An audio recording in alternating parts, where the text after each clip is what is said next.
Hello students, previous lecture में हमने Coulomb's law study किया था। हमने ये समझा था कि कूलम्ब्स लॉ क्या होता है। आज के लेक्चर में अब हम प्रॉब्लम करेंगे कूलम्ब्स लॉ के ऊपर।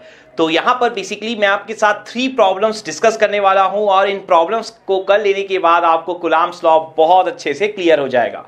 सो यहाँ पर जो फर्स्ट प्रॉब्लम है, point charges 1 millicoulomb and -2 millicoulomb are located at 3 2 -1 -1 -1 4।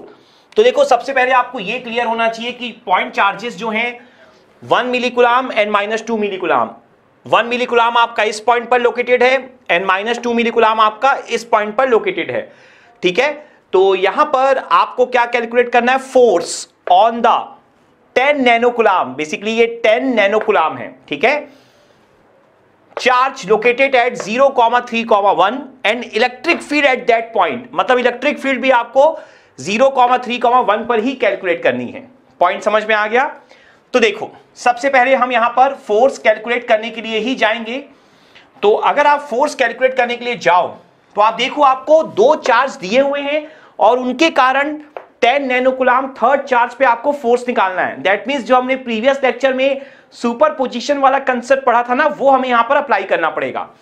तो आप देखो, यहां पर एक आपका है 3, 2, -1 और एक आपका है -1 -1 एंड 4। इन दोनों के कारण आपको यहां पर फोर्स कैलकुलेट करना है। जो पॉइंट है आपका 0,3,1। यहां पर अगर आप देखोगे, एक चार्ज है आपका 1 मिलीकुलाम जो 3 2 -1 पे है आपका, और दूसरा है -2 मिलीकुलाम और जिस पे निकालना है वो है आपका 10 नैनोकुलाम। एक बात हमेशा ध्यान रखना, यहां पर ना आपको कोऑर्डिनेट्स में पॉइंट लोकेट करने के बारे में नहीं सोचना है, उसमें टाइम वेस्ट नहीं करना है। आप जस्ट एक रफली स्ट्रक्चर बना लो जो आपको बोला गया है और उसके अकॉर्डिंग कैलकुलेशन करो। दैट्स इट, ज्यादा वरी मत करो। अब आप देखो, आप इसे मान लो D1, इसे मान लो D2 डिस्टेंस। ठीक है, अब देखो हम कैलकुलेशन शुरू करते हैं। हम यहां पर पहले F1 निकालेंगे। F1 का मतलब ये वाला D1 वाली लाइन। ठीक है, आप देखो क्या होगा आपका Q1 Q2। मैं पहले फॉर्मूला आपके लिए लिख देता हूं एक बार। Q1 Q2 4 pi epsilon. एक पॉइंट और है, यहां पर कहीं पर भी रिलेटिव परमिटिविटी गिवन नहीं है, एप्सिलॉन आर गिवन नहीं है। तो मैंने हमेशा बोला है बाय डिफॉल्ट आपको फ्री स्पेस लेकर चलना है अगर कुछ भी गिवन ना हो। तो यहां पर आप एप्सिलॉन आर की वैल्यू 1 लेकर चलोगे और क्या मान के चलोगे? सीधा सीधा एप्सिलॉन 0। और यहां पर आप क्या लोगे? अब डिस्टेंस का स्क्वायर और डायरेक्शन A1। क्लियर है? यही था हमारा फॉर्मूला जो हम लोगों ने प्रीवियस लेक्चर में स्टडी किया था। तो ये F1 हो जाएगा। तो मैं यहां पर चार्जेस के नाम दे लेता हूं। इसे मैं Q1 ले लेता हूं, इसे मैं Q2 ले लेता हूं और इसे मैं Q3 ले लेता हूं। वैसे सबकी वैल्यूज हमें दी है, मैंने जस्ट फॉर्मूले के लिए लिखा है यहां पर, और कुछ भी नहीं है। अब यहां पर अगर आप F1 कैलकुलेट करने के लिए जाओगे तो ध्यान से अंडरस्टैंड करो। Q1 Q2 मतलब 1 मिलीकुलाम इंटू 10 नैनोकुलाम। तो कितना हो जाएगा? 1 मिली मतलब 10 की पावर -3 और 10 नैनो मतलब 10 इंटू 10 की पावर -9। ये आप लिख लोगे। डिवाइडेड बाय देखो क्या लिखोगे? 4 पाई इंटू 8.854 इंटू 10 की पावर -12। इसके बाद D1 का स्क्वायर। तो देखो, हमारे पास 2 ही टास्क रहते हैं हमेशा। एक टास्क होगा हमारे पास कि हम D1 की वैल्यू निकालें और एक टास्क होगा A1 की वैल्यू निकालें। तो दोनों ही चीजें D1 की वैल्यू पर डिपेंड करती है। तो हम यहां पर अब D1 की वैल्यू अचीव करने के लिए जाएंगे। तो आप देखो D1 क्या होगा। तो अगर हम सबसे पहले यहां पर D1 वेक्टर अचीव करें, तो मैंने आपको प्रीवियस लेक्चर में भी सिखाया था कि अगर आप यहां से यहां फोर्स लगा रहे हो तो दिस माइनस दिस करना। तो 0 -3 कितना हो जाएगा? -3AX। 3 -2 plus AY। 1 minus of -1 मतलब 2 हो जाएगा। तो कितना हो जाएगा? 2AZ। फिर आप निकालोगे मॉड ऑफ D1 मतलब अंडर रूट इसका स्क्वायर, देन 1 का स्क्वायर, देन 2 का स्क्वायर। तो 9 + 1 + 4। तो D1 की वैल्यू आपकी कितनी हो जाएगी? देखो, अंडर रूट 14। तो यहां पर आप D1 लिख लोगे। तो D1 अचीव कर लेने के बाद अब नेक्स्ट हमें क्या करना होगा? यूनिट वेक्टर निकालना होगा A1। देख सकते हो आप, हमने यहां A1 लिखा है। A1 क्या होगा आपका? Vector D1 divided by mod of D1। तो आप यहां मेंशन कर दो वेक्टर D1 जो आपने निकाला था डिवाइडेड बाय √14। क्लियर हो गया? सो ये आपका दोनों चीजें कैलकुलेट हो गई। बस आप यहां पर वैल्यूज को पुट कर दो। तो देखो क्या हो जाएगा, D1 का स्क्वायर मतलब 14 हो जाएगा। उसके बाद A1 की वैल्यू सेपरेट है ना, ये ध्यान रखना। तो A1 की वैल्यू क्या हो जाएगी? -3ax plus ay plus 2az divided by √14। तो यहां से ये आपका F1 जो है वो कैलकुलेट हो गया। लास्ट पे हम वैल्यूज देख लेंगे, ठीक है, जो कैलकुलेटर से हमें कैलकुलेट करना है। अब अगर हम यहां पर बात करते हैं F2 की, तो आप देखो F2 कितना आएगा। F2 के लिए आपको क्या करना होगा, ये लेना होगा। तो Q3 इंटू Q2 लोगे, दिस टू चार्जेस, तो कितना कितना होगा देखो, -2 इंटू 10 की पावर -3 इंटू 10 इंटू 10 की पावर -9 डिवाइडेड बाय देखो 4 पाई इंटू 8.854 इंटू 10 की पावर -12। ये तो सेम रहेगा। मेन लॉजिक किसका होगा, पहले जो आपने D1 लिखा था ना उसकी जगह D2 लिखोगे और A1 की जगह लिखोगे A2। तो अब हमारा टारगेट रहेगा कि हम D2 और A2 कैलकुलेट कर ले। ठीक है, तो आप देखो फिर से, अगर हम यहां पर D2 कैलकुलेट करने के लिए जाएं पहले वेक्टर, तो कितना हो जाएगा, दिस माइनस दिस, तो कितना होगा 0 माइनस ऑफ -1 मतलब ax प्लस 3 माइनस ऑफ -1 मतलब 4ay, फिर 1 माइनस 4 मतलब -3az। तो यहां से D2 का मॉड कितना हो जाएगा आपका 1 प्लस 16 प्लस 9। ठीक है, तो आप यहां पर मेंशन कर दोगे। तो D2 का मॉड जो आपका निकल कर आएगा यहां पर, ये निकल कर आ जाएगा √26। अच्छे से समझ में आ गया आपको? सो यहां पर अब आप A2 लिख लो, यूनिट वेक्टर कितना हो जाएगा, ax plus 4ay minus 3az divided by √26। और यहां पर आप A2 की वैल्यू को पुट कर दो। तो देखो क्या आ जाएगा A2 की value, ax plus 4ay minus 3az divided by √26। यहां तक आपको क्लियर हो गया अच्छे से? अब आपका टारगेट क्या होगा, अब अगर हम फाइनल टारगेट की यहां पर बात करें तो आपको क्या करना होगा, f is equal to F1 plus F2। ये आपका यहां पर फाइनल टारगेट होने वाला है। तो अब अगर हम यहां पर बात करते हैं f की, तो फुल एंड फाइनल जो आपका f है वो आ रहा है यहां पर -6.5 ax minus 3.8 ay plus 7.5 az। और ये आंसर जो आपका आ रहा है ये मिली में आ रहा है, मिली न्यूटन। दैट मीन्स जब आप कैलकुलेट करोगे तो 10 की पावर -3 कॉमन ले लोगे और मिली में आंसर लिख लोगे, मिली न्यूटन में। तो ये आपका यहां पर फुल एंड फाइनल आंसर हो जाएगा। क्लियर है पॉइंट अच्छे से? और जब आप कैलकुलेशन कर रहे होगे ना, तो एक बात ध्यान रखना, यहां पर जो F2 आया था वो -2 मिली कूलम के कारण एक्चुअल में फोर्स आप F1 प्लस F2 कर रहे हो, लेकिन चूंकि इसकी वैल्यू -2 थी इसलिए एक्चुअल में वो सब्ट्रैक्ट हो रहे हैं ना। तो आप अच्छे से ax के जो सारे के सारे एम्पलीट्यूड होंगे, कोफिशिएंट होंगे, उन सबको ऐड कर देना, ay को और az को, तो आपको ये आंसर प्रॉपर्ली मिल जाएगा। कोई प्रॉब्लम नहीं आएगी। अगर कोई प्रॉब्लम आए तो कमेंट सेक्शन में पोस्ट करके पूछ सकते हो। अब आप देखो नेक्स्ट क्या लिखा था, calculate electric field at that point. कौन सा पॉइंट, ये वाला पॉइंट 031 पे इलेक्ट्रिक फील्ड निकालनी है आपको। तो आप ध्यान से समझो, आपको 2 पॉइंट चार्जेस दिए, 1 milli coulomb and -2 milli coulomb are located at this and this point. तो calculate electric field at that point, ये पॉइंट आपको ध्यान रखना है। तो वो इन दोनों पॉइंट चार्जेस के कारण कैलकुलेट करनी है। ठीक है, जब आप फोर्स की बात कर रहे थे ना, calculate force on the 10 nano coulomb charge located at this point. तो इलेक्ट्रिक फील्ड के समय आपको चार्ज की जरूरत नहीं है, आपको electric field at that point मतलब कौन से चार्ज के कारण, इन दोनों चार्ज के कारण। अब इस 10 नैनो कूलम चार्ज का कोई लेना देना नहीं जब आप इलेक्ट्रिक फील्ड कैलकुलेट कर रहे हो एट दैट पॉइंट। ये पॉइंट आपको समझना होगा। इसका मतलब क्या है कि आपका इस तरीके का स्ट्रक्चर होगा, पॉइंट P है आपका 0, 3, 1 और ये आपके दो चार्ज हैं एक चार्ज है आपका 1 मिली कूलाम और एक चार्ज है आपका -2 मिली कूलाम। इन दोनों के कारण आपको 0,3,1 पे इलेक्ट्रिक फील्ड निकालनी है। तो देखो इलेक्ट्रिक फील्ड का वैसे तो हमारे पास फॉर्मूला भी है और सुपरपोजिशन रूल के थ्रू हम कैलकुलेशन कर सकते हैं, लेकिन मैंने आपको प्रीवियस लेक्चर में एक डेफिनेशन दी थी। आपको बताया था electric field is equal to force upon q. याद है आपको डेफिनेशन?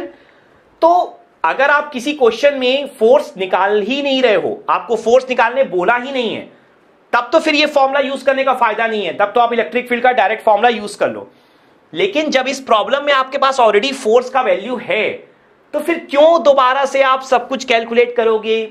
टाइम वेस्ट है ना। आप सिंपली फोर्स के फॉर्मूले का यूज करो और क्यू से डिवाइड करो। अब सवाल ये उठता है कौन से क्यू से डिवाइड करना है, तो आप समझो इन दोनों क्यू के कारण इस पॉइंट पर निकालना है।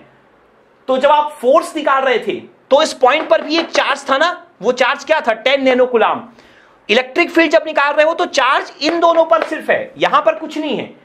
तो आपको जब आप फोर्स के फॉर्मूले को इलेक्ट्रिक फील्ड के फॉर्मूले में कन्वर्ट करते हो, इसका मतलब क्या है? जिस चार्ज पर आप फोर्स निकाल रहे हो ना पॉइंट पी पर, उसी चार्ज से ही डिवाइड करना है फोर्स को। ठीक है, इन दोनों चार्ज से डिवाइड नहीं करना है।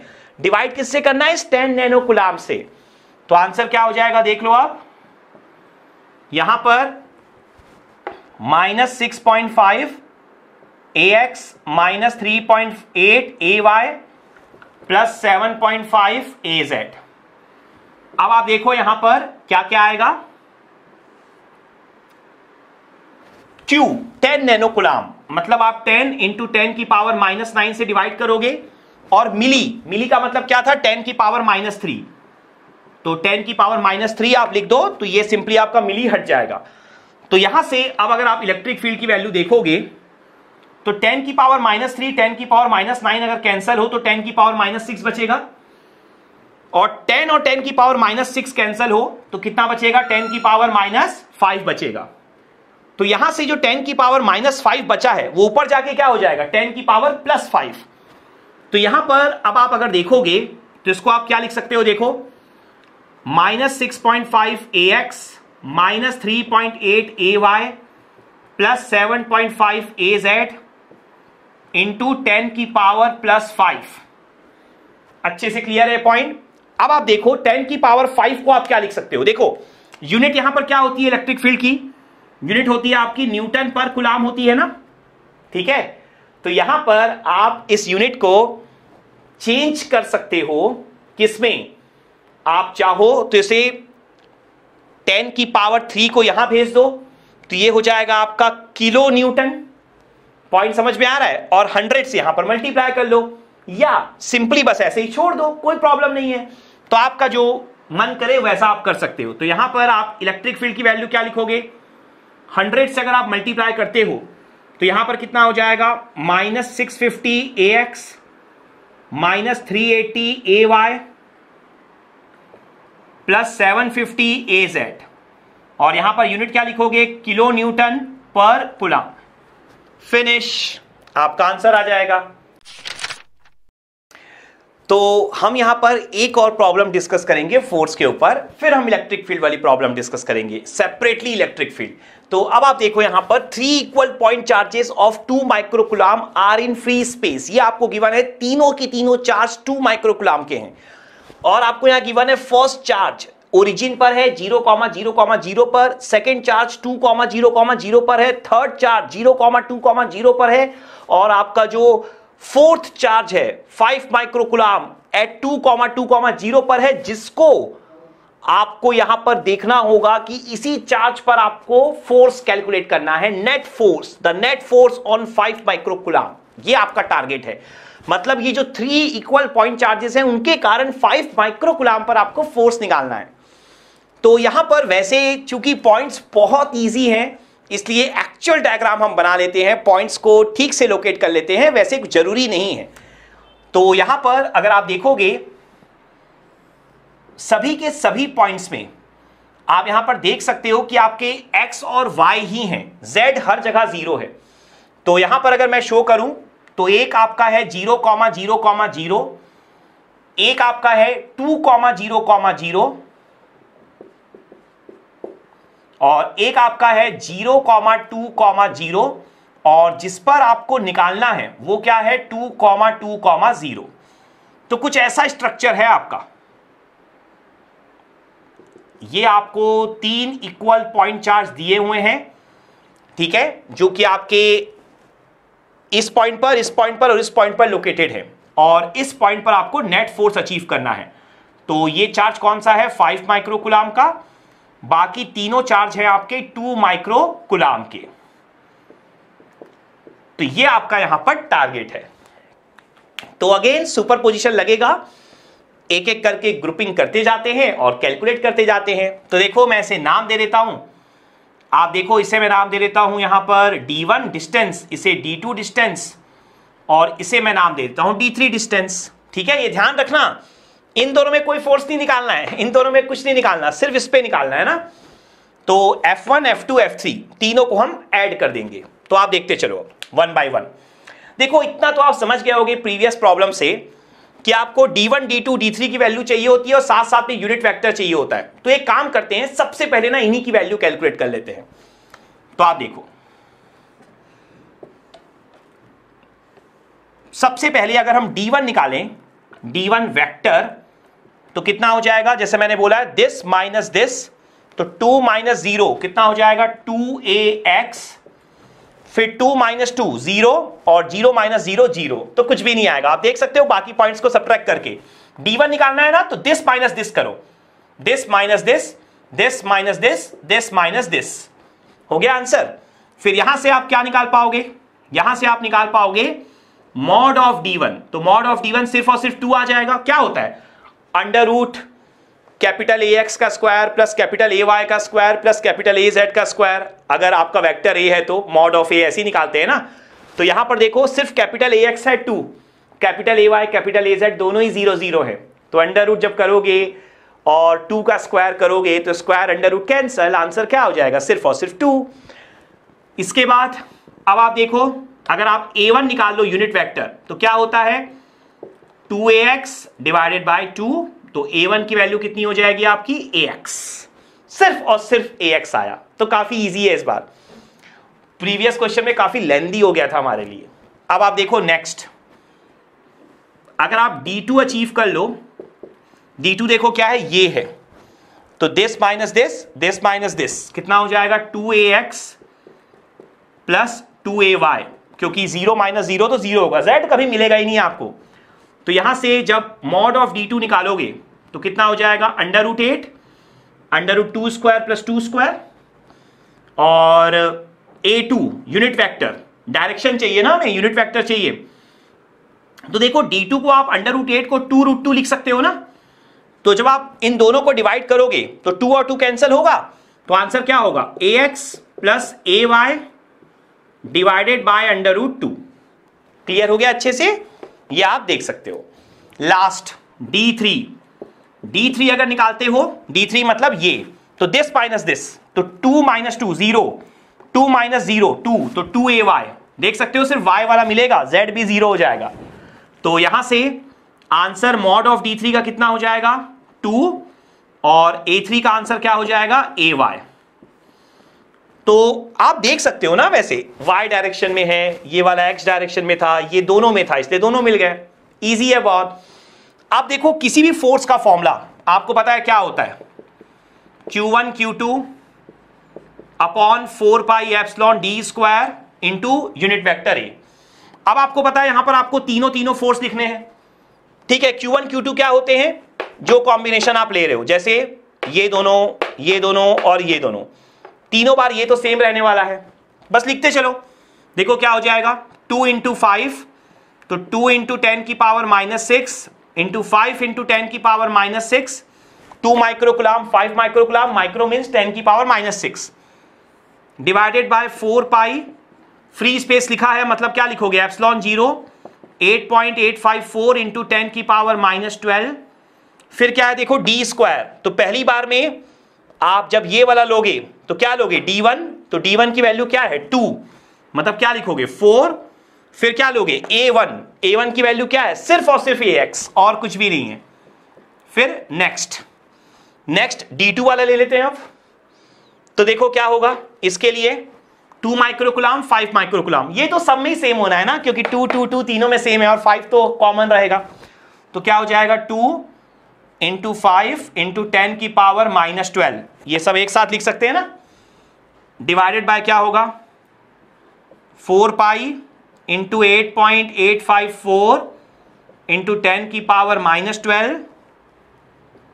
देखो इनटू क्या हो जाएगा आपका, एक काम करते हैं, स्पेस आपको दिख ही रहा होगा, तो पहले एक काम करते हैं, हम ये D3 वाला लिख लेते हैं।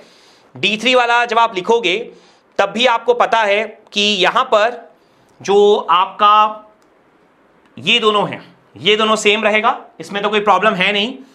और यहां पर जो आपका यूनिट वेक्टर है, यूनिट वेक्टर और D3 की वैल्यू देख लो, D3 की वैल्यू 2 थी, तो यहां पर D² 4 हो जाएगा, और यूनिट वेक्टर कितना आया था AY, तो AY लिख लो। लास्ट अब ये बीच वाला लिख लेते हैं D2 वाला। तो आप देखो क्या हो जाएगा, फिर से 2 × 5 × 10 की पावर -12 डिवाइडेड बाय 4 पाई × 8.854 × 10 की पावर -12। और अब देखो आप D2 का स्क्वायर मतलब कितना होगा, 8 होगा, देख सकते हो यहां स्क्वायर करना है ना, और साथ में A2 मतलब कितना होगा आपका AX + AY डिवाइडेड बाय √2। यहां तक अच्छे से क्लियर हो गया। अब आप देख सकते हो तीनों को आप सिंपली ऐड कर दो, आपका आंसर आ जाएगा। AX का कॉफिशिएंट अलग से, AY का अलग से, AZ का अलग से। आप देखो यहां पर बहुत इजी है, क्योंकि ये जो वैल्यू है ना, बहुत सारी वैल्यू आप देख सकते हो तीनों में कॉमन है, तो ये आपके लिए टास्क है, बस अब आप ऐड कर लेना। मेन लॉजिक ये था, अगर आप इसको समझ गए हो ना तो फिर कभी कोई प्रॉब्लम नहीं होगी किसी भी इलेक्ट्रिक फील्ड में डायरेक्शन निकालने में, और साथ ही साथ आपको डिस्टेंस की वैल्यू निकालने में। क्लियर अच्छे से? Now last problem number 3। तो आप देखो यहां पर आपको एक चार्ज गिवन है -10 नैनोकुलाम एट ओरिजिन, और एक चार्ज Q आपको गिवन है 2,0,0 पर। आपको क्या बोला गया है कि इन दोनों चार्जेस के कारण इलेक्ट्रिक फील्ड जो पॉइंट 3,1,1 पे पाई जाएगी ना, उसका x कंपोनेंट 0 है। क्लियर है पॉइंट? तो देन फाइंड Q। ये आपको प्रॉब्लम में प्रॉपर वे में मेंशन है। यहां पर मैं रफ में स्ट्रक्चर बना देता हूं, उससे आपको और क्लियर हो जाएगा। आप देखो एक पॉइंट है 0,0,0, एक पॉइंट है 2,0,0, और यहां पर एक पॉइंट है आपका 3,1,1 पॉइंट P है। तो आपका जो ये दो चार्ज है ना, एक है -10 नैनोकुलाम का और एक है Q, इन दोनों चार्ज के कारण जो पॉइंट P पर इलेक्ट्रिक फील्ड पाई जा रही है ना, वो पूरी 0 नहीं है, उसका सिर्फ x कंपोनेंट 0 है। तो आपको Q की वैल्यू निकालनी है, जो अननोन Q है आपका। ये है पूरा क्वेश्चन। क्लियर हो गया? अब आप देखो, अगेन आपको सुपरपोजिशन ही लगाना होगा। तो इलेक्ट्रिक फील्ड देखो यहां पर अब आपको फोर्स का कोई वैल्यू नहीं दिया है, फोर्स निकालना नहीं है, तो इलेक्ट्रिक फील्ड का डायरेक्ट फॉर्मूला आप यूज करोगे। तो प्रीवियस लेक्चर में मैंने आपको इलेक्ट्रिक फील्ड का डायरेक्ट फॉर्मूला क्या लिखाया था, Q/4πε0 d² और यूनिट वेक्टर A। एक बात याद रखना, अगेन यहां पर कुछ भी मेंशन नहीं है मीडियम के बारे में, एप्सिलॉन r के बारे में कुछ मेंशन नहीं है, मतलब आप फ्री स्पेस ही लेकर चलोगे। अगेन अगर आप देखोगे ना, चाहे इलेक्ट्रिक फील्ड हो चाहे फोर्स हो, अगर आप कुलाम्स लॉ पढ़ रहे हो ना, तो आपको D और A पर ही फोकस करना है पूरा का पूरा, बाकी सब तो सिर्फ वैल्यूज ही हैं और क्या है। तो आप देखो फिर से हम D और A यहां पर कैलकुलेट करेंगे, तो देखते चलते हैं। तो यहां पर हम नेम कर देते हैं, इसको नेमिंग दे देते हैं D1 और D2। तो D1 वेक्टर कितना होगा देखो, 3 - 0 1 - 0 1 - 0, मतलब 3ax + ay + az, और मॉड ऑफ D1 कितना हो जाएगा, √3² + 1² + 1² √11। क्लियर अच्छे से? अब देखो और क्या है, हाँ यूनिट वेक्टर A1 कितना हो जाएगा, vector D divided by mod of D। तो आंसर लिख दोगे आप। इसके बाद अब आ जाओ D2 पर। D2 क्या होगा देखो, पॉइंट तो गिवन है ना, भले Q गिवन ना हो, पॉइंट तो पता है, 3 - 2 1 मतलब ax, 1 माइनस 0 1 मतलब ay, 1 माइनस 0 मतलब 1 az। तो सिंपली क्या आ जाएगा, ax plus ay plus az mod of d2 कितना हो जाएगा, √3, और a2 की वैल्यू क्या हो जाएगी, ax plus ay plus az divided by √3। Clear हो गया अच्छे से। अब आप देखो, आपको सिंपली बस करना क्या है, ये काम 2 बार करना है और दोनों को ऐड कर देना है। तो आप करो पहले काम, क्या होगा देखो, Q की वैल्यू है -10 nano कुलाम upon 4 pi into 8.854 into 10 की पावर -12 इंटू डी स्क्वायर मतलब 11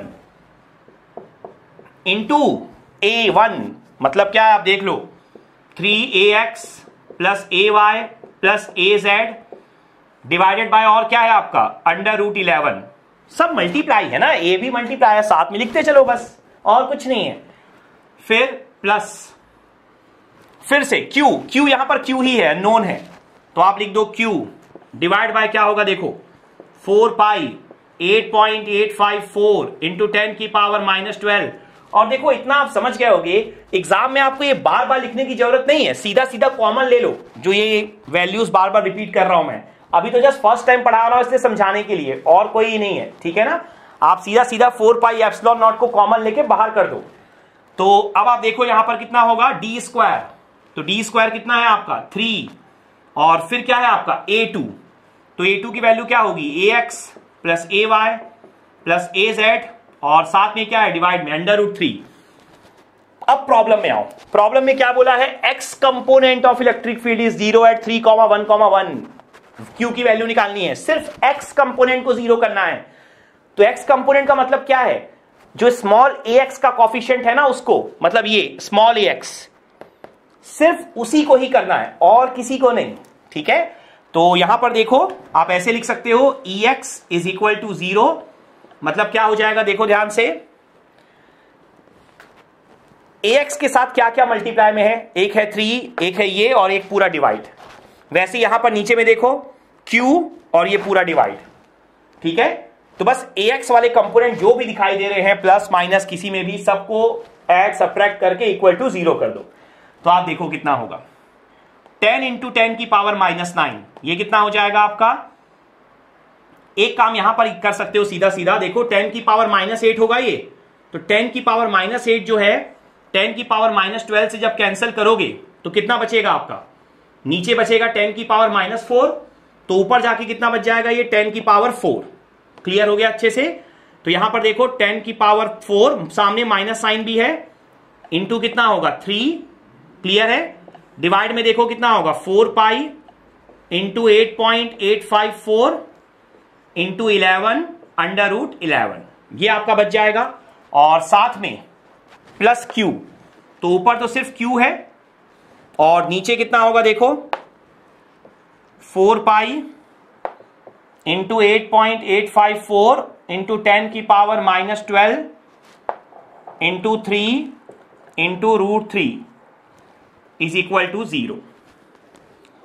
तो यहां पर अब अगर आप देखोगे तो देखो जो जो चीजें कॉमन है, कांस्टेंट वैल्यू है, सबको कैंसल आउट करते चलो, क्योंकि देखो आपको पता है ये कभी भी चेंज नहीं हो सकती ना, मतलब ये 1/4 पाई इंटू दिस, ये कभी भी आपका आप बोलोगे कि 0 हो सके नहीं हो सकती हैं, ठीक है, या कभी भी ये इन्फिनाइट हो सके नहीं हो सकती हैं, मतलब इनकी वैल्यू आप सिंपली कैंसल आउट कर सकते हो, आपको पता है अच्छे से।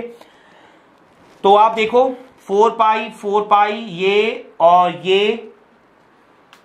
ये आपके कॉमन थे और कांस्टेंट थे, मेन बात ये है कांस्टेंट थे, तो आपने कैंसिल कर दिया।